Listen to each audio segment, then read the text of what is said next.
Nous vous invitons à vous abonner si ce n'est pas encore fait, à activer la cloche pour être au courant de nos prochaines vidéos, à nous suivre sur nos réseaux Facebook, Instagram, adventiste.mq. Bon visionnage et prenez soin de vous. Vous avez besoin d'aide. Vous souhaitez vous entretenir avec un pasteur, un psychologue, un conseiller en relations d'aide. La cellule d'écoute de la Fédération des Églises adventistes du 7e jour de la Martinique est à votre disposition, 7 jours sur 7, de 8h à minuit, au 0805 288 394. Cet appel est gratuit.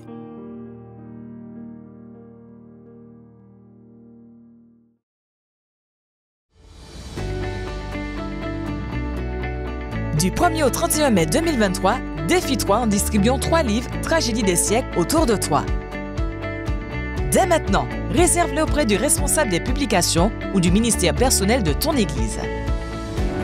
Défie-toi en distribuant 3 livres Tragédie des siècles autour de toi.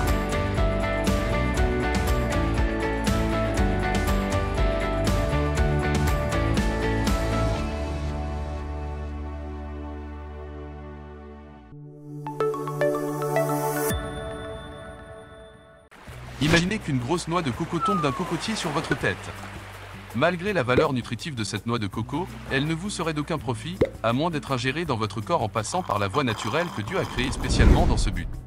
Puis, comme tout autre aliment, elle serait digérée et ses éléments constitutifs répartis également dans tout votre corps, lui apportant la subsistance dont il a besoin. Dieu a aussi prévu que l'Église, le corps du Christ, reçoive la subsistance dont elle a besoin. Il a désigné un seul endroit, sa maison du trésor, dans laquelle doivent être apportées les ressources destinées à la subsistance de l'œuvre missionnaire. C'est à partir de cet endroit que celles-ci sont équitablement réparties dans tout le corps du Christ, nourrissant tous ses projets et initiatives missionnaires, localement, régionalement et internationalement. Dieu instruisit les Israélites à ne pas agir indépendamment, chacun faisant ce qui lui semble bon, mais d'apporter toutes ses ressources à l'endroit que l'Éternel, votre Dieu, choisira, c'est-à-dire le temple et la maison du trésor, située à Jérusalem. Dieu ajouta, c'est là que vous présenterez vos holocaustes, vos sacrifices, vos dîmes. Le peuple de Dieu a toujours beaucoup perdu chaque fois qu'il n'a pas suivi ce plan. C'est par motivation égoïste, par exemple, que Jéroboam, le premier roi du royaume du Nord, Israël, poussa ses sujets à apporter leurs dîmes et leurs offrandes à Béthel au lieu de Jérusalem, comme Dieu l'avait ordonné. Cela fait assez longtemps que vous montez à Jérusalem, leur dit-il. En d'autres termes, soyez plus souples. Simplifiez-vous la vie. Donnez localement. Parce que les Lévites et les prêtres ne s'étaient pas joints à Jéroboam dans sa rébellion, il institua des prêtres illégitimes et les entretint avec ce qu'ils recevaient à Béthel. Les Lévites n'eurent pas d'autre option que d'abandonner leurs biens et de venir en Juda et à Jérusalem. Privé de l'influence spirituelle et de l'éducation religieuse dispensée par les Lévites, le royaume du Nord sombra dans l'apostasie et prit fin, quelques années plus tard, en captivité. Par contre, Ézéchia, roi de Juda, amorça un mouvement de réveil, rétablit les services du temple, le sacerdoce légitime et le système de la maison du trésor en suivant les directives divines. On peut trouver aussi un système rudimentaire de maison du trésor dans l'église apostolique des débuts, au lieu que chacun dirige ses dons individuellement vers la destination de son choix, toutes les ressources furent déposées aux pieds des apôtres et réparties selon les besoins. Cette unité des cœurs, des esprits et des porte-monnaies constitua un terrain essentiel pour préparer l'effusion du Saint-Esprit. On doit s'attendre à trouver la même condition à l'époque de la pluie de l'arrière-saison. Le système de la maison du trésor est encore le moyen le plus efficace de fournir les ressources nécessaires pour l'accomplissement du mandat évangélique confié à l'Église par le Christ. Il a dit, faites de toutes les nations des disciples. En mettant en commun nos ressources, nous pouvons faire plus, aller plus loin et plus vite. Satan sait que, s'il peut nous amener à agir indépendamment, chacun faisant ce qui lui semble bon, ceci handicapera de manière importante la force et l'efficacité de l'Église, et qu'il sera presque impossible de s'acquitter du mandat évangélique confié par Jésus. Le Saint-Esprit nous invite à nous humilier et à adopter son plan de la maison du trésor, en renonçant à l'égoïsme, à l'arrogance, au soupçon, au désir de suprématie, à la vanité et à l'orgueil. C'est en promouvant la confiance mutuelle en faveur d'un monde qui se meurt que nous nous mettons à la dernière place et Dieu à la première.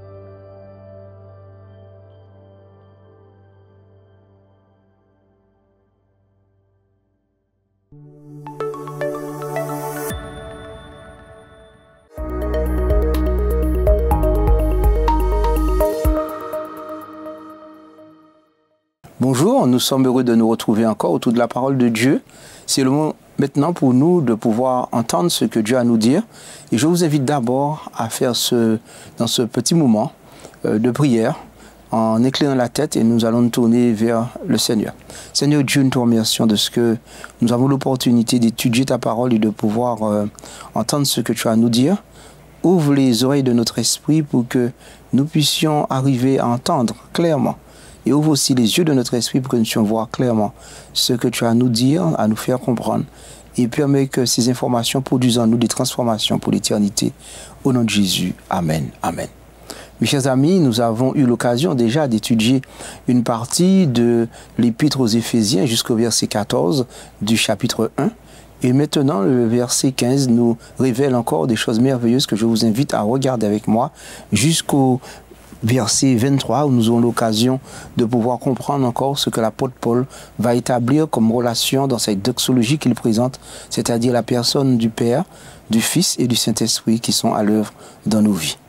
La première chose qu'il va introduire comme notion au verset 15, c'est le mot « c'est pourquoi ». Lorsqu'il dit « c'est pourquoi », c'est qu'il résume déjà dans ce groupe de phrases, de mots, il résume beaucoup de phrases qui ont été dites avant, c'est-à-dire les 14 premiers versets. Il nous avait déjà révélé, en effet, que Dieu avait décidé de nous bénir avant la fondation des temps. Il a décidé de nous bénir par amour pour lui-même. Et ça, c'est merveilleux de savoir qu'il y a un Dieu qui nous aime, qui prend soin de nous.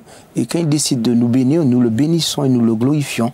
Parce que dans cette bénédiction, il a mis et établi pour nous un plan merveilleux de prédestination. Et dans cette prédestination, ce sont des œuvres bonnes qu'il a préparées pour nous en avance. Il manifeste cette bénédiction, notre Dieu d'amour, au travers de son Fils Jésus-Christ. Et le Père agit par son Fils, qui va accomplir pour nous la rédemption. Il va le faire par le sacrifice de sa personne. Il va le faire aussi par la substitution. Nous avons vu aussi, la dernière fois nous sommes entretenus ensemble, que cela est scellé, garanti, authentifié de manière certaine. Ce n'est pas juste un discours, mais c'est vraiment une présentation de la glorification de Dieu au travers de l'action de l'Esprit Saint qui va sceller toute cette promesse, toute cette bénédiction, tout ce plan du salut que l'apôtre Paul présente, qui se réalise donc de la personne du Père, du Fils et du Saint-Esprit. Lorsqu'il nous a dit donc, c'est pourquoi, étant enfants de Dieu, bénis de Dieu, nous pouvons maintenant marcher avec la foi dans le Seigneur Jésus. Notre foi n'est pas vaine. Notre foi n'est pas une idée, une chimère, mais c'est vraiment une démonstration de ce que Dieu a fait pour nous, qui nous convainc que nous sommes des personnes spéciales, nous sommes des élus de Dieu. Ainsi, ayant la foi, nous pourrons marcher de manière naturelle dans l'amour que Dieu a réservé pour nous. C'est quelque chose de réjouissant de savoir que la foi au Seigneur Jésus ne se manifeste pas simplement de manière théorique, mais se manifeste dans l'amour pour tous les saints, c'est-à-dire l'amour pour tous les enfants de Dieu. Et Paul insiste à cela, sur cette notion. La conversion véritable, le croyant véritable, c'est celui qui aime ses frères et sœurs en Jésus. C'est quelque chose de merveilleux. Le fruit de la conversion se manifeste par la compréhension de la réalité céleste. Au verset 15, il nous a parlé de la foi, il nous parle aussi de l'amour pour tous les saints. Et maintenant, voici ce qui se passe lorsqu'on a cet amour véritable pour les frères et sœurs. Il va nous dire comment ça se passe dans l'Église au verset 16. La priorité de l'apôtre Paul, c'est de faire quelque chose de simple, mais de profond. C'est de prier. Il dit au verset 16, « Je ne cesse de rendre grâce pour vous, et je fais mention de vous dans mes prières. » L'apôtre Paul est donc comme un parent qui s'intéresse à ses enfants, comme un frère qui s'intéresse aux enfants de Dieu. Et c'est très important pour nous de réaliser que l'apôtre Paul, étant dans cette situation où il était enchaîné, comme je l'avais déjà mentionné dernièrement, eh bien, c'est vrai que dans ces circonstances, il reçoit vraiment un vrai ministère, un vrai service d'intercession.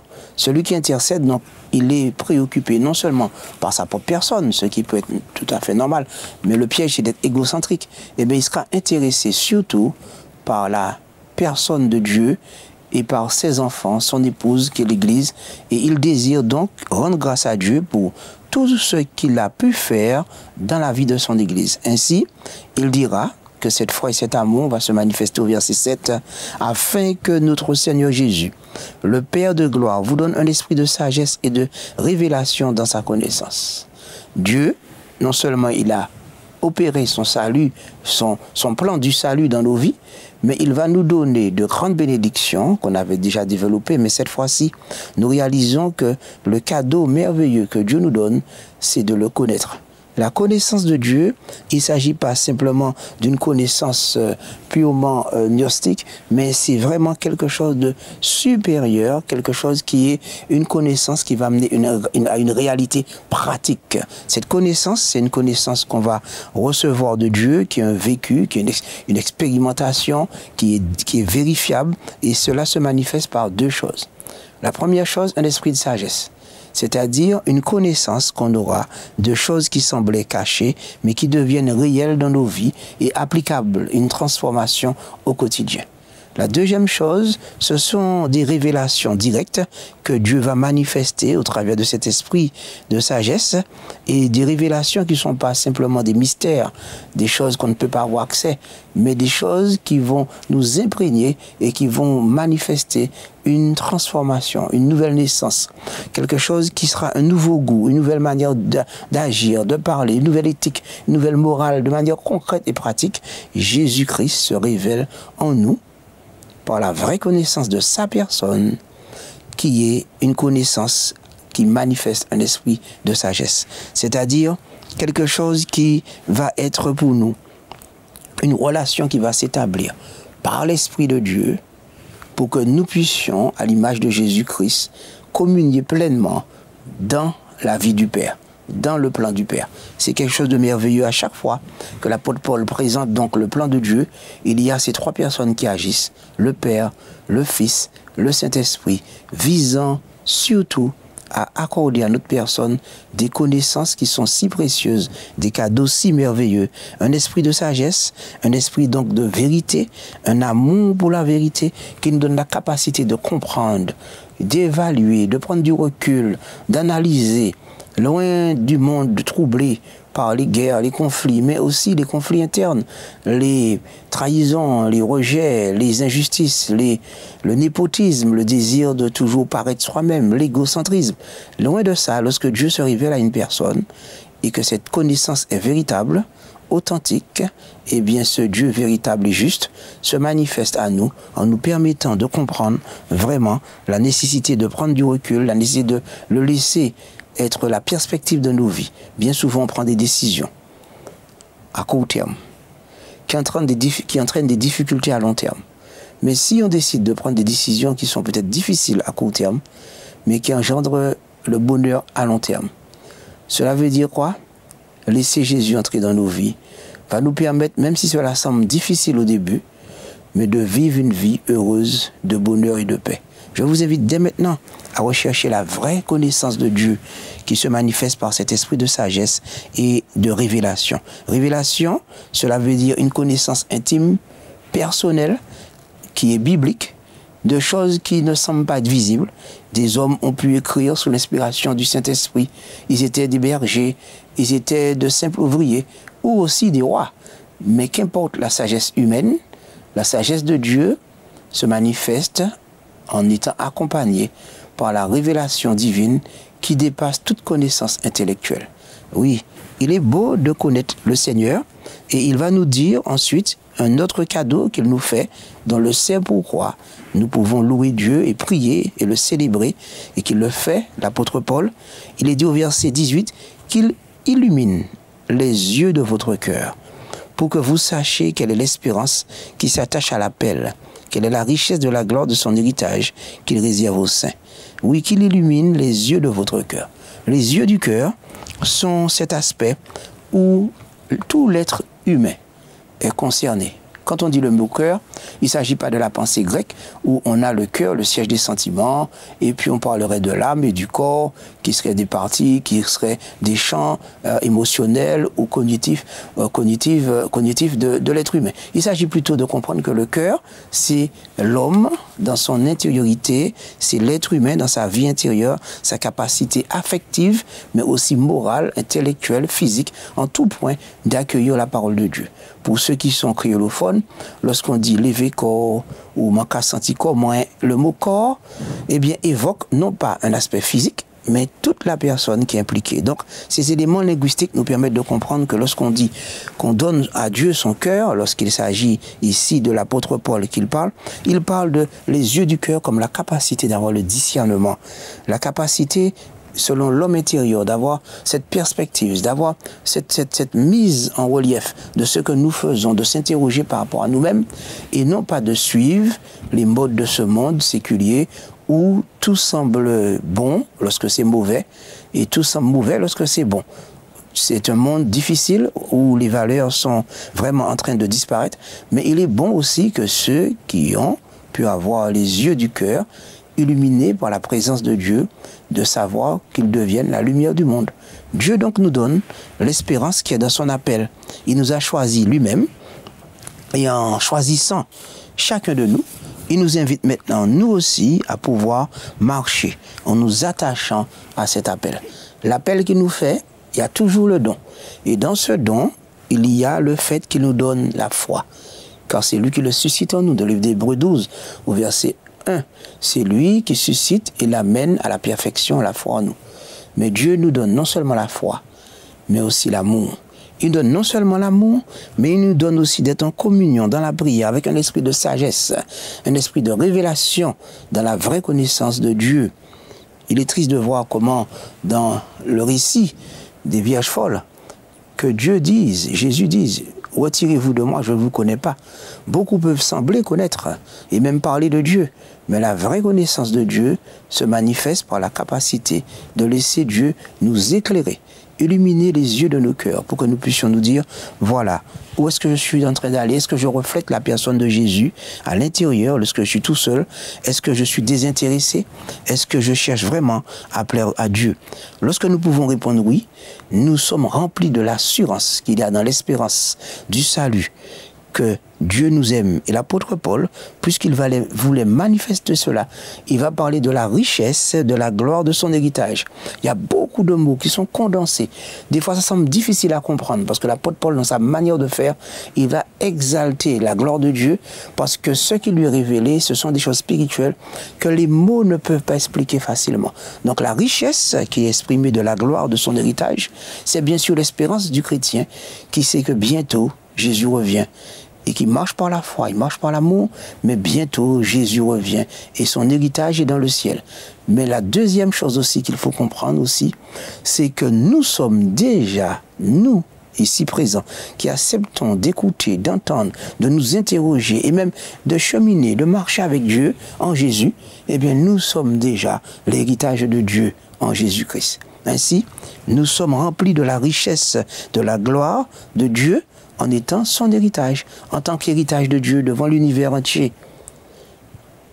Nous sommes une démonstration que le plan du salut fonctionne, que Dieu nous aime, qu'il est miséricordieux, lent à la colère, qu'il nous pardonne tous les jours, et qu'en se tournant vers lui, nous pouvons prendre un grand départ, un nouveau départ. Ainsi, nous croyons, au verset 19, à l'infinie grandeur de sa puissance qui se manifeste avec efficacité.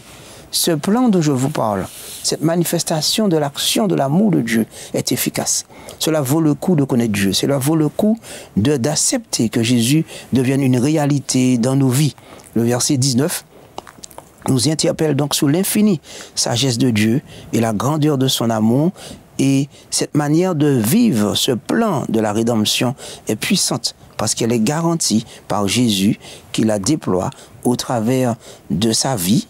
Verset 20, avec efficacité, cet amour, cette puissance de Dieu, il l'a déployé en Jésus, en le ressuscitant des morts, en le faisant asseoir à la droite, à sa droite, à la droite de Dieu, à la droite du Père, dans les lieux célestes. Ce qu'il est dit ici, donc, c'est que de même que Jésus est ressuscité, vous pouvez vous aussi croire à la résurrection dans vos vies. Plus tard, nous aurons l'occasion de développer cet aspect. Mais déjà, je vous dis un avant-goût, dans le livre d'Éphésiens 5, il est dit, réveille-toi, toi qui dors d'entre les morts. Parce que le matérialisme, un esprit de culpabilité, le désir de faire une carrière, le désir d'être le plus grand sportif, le désir aussi de trouver le plaisir, le désir aussi de ne pas se poser de questions, qu'importe, nous a poussés loin de l'idéal que nous ressentons dans notre cœur, que nous pourrions vivre. Aujourd'hui, c'est le jour de la résurrection pour vous.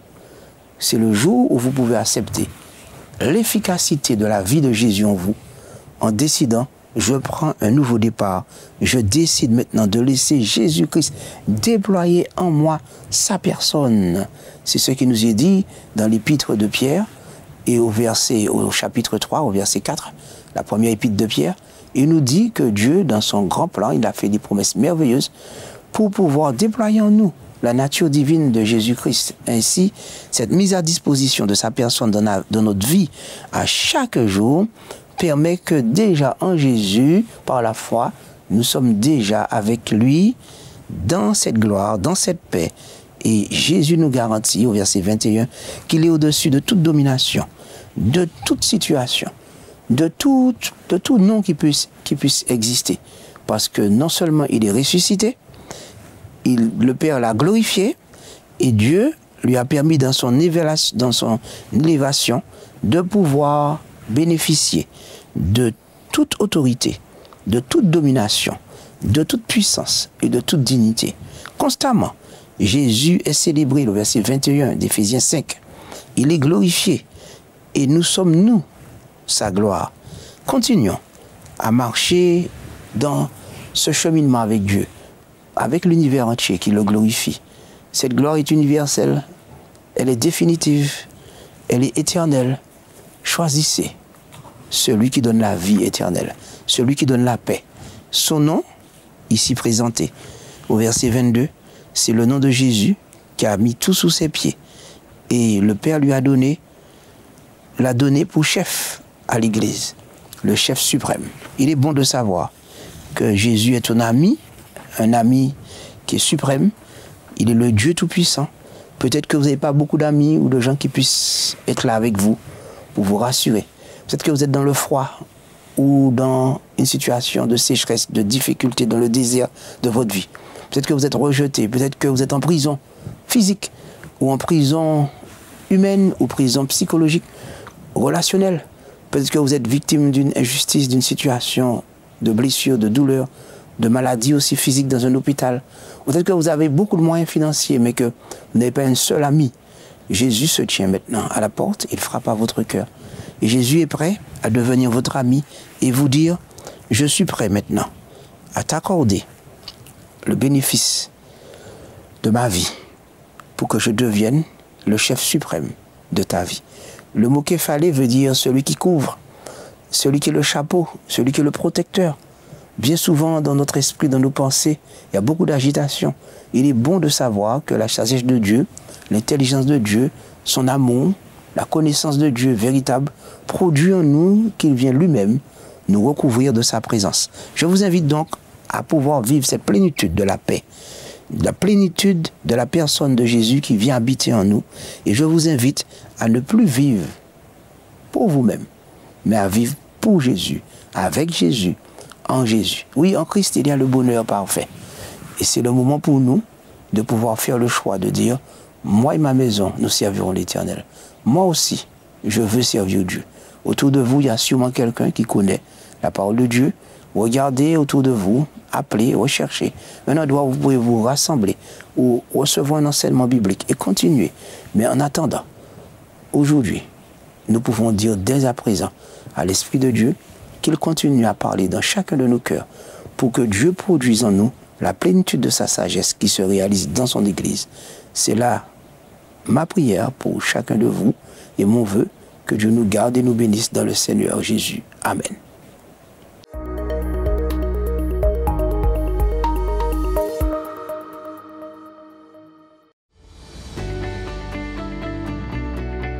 Du 1er au 31 mai 2023, défie-toi en distribuant 3 livres Tragédie des siècles autour de toi. Dès maintenant, réserve-les auprès du responsable des publications ou du ministère personnel de ton Église. Défie-toi en distribuant 3 livres Tragédie des siècles autour de toi.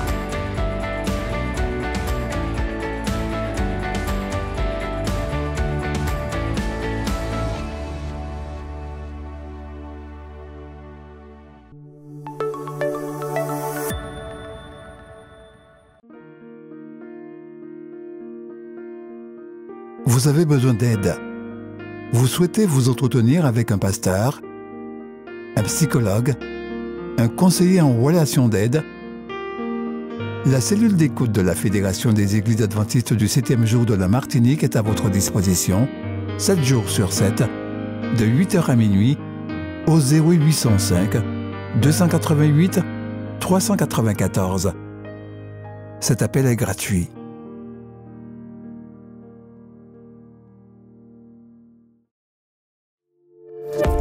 N'oubliez pas de vous abonner si ce n'est pas encore fait, de liker et de partager avec vos amis si cela vous a plu. À bientôt pour une prochaine vidéo.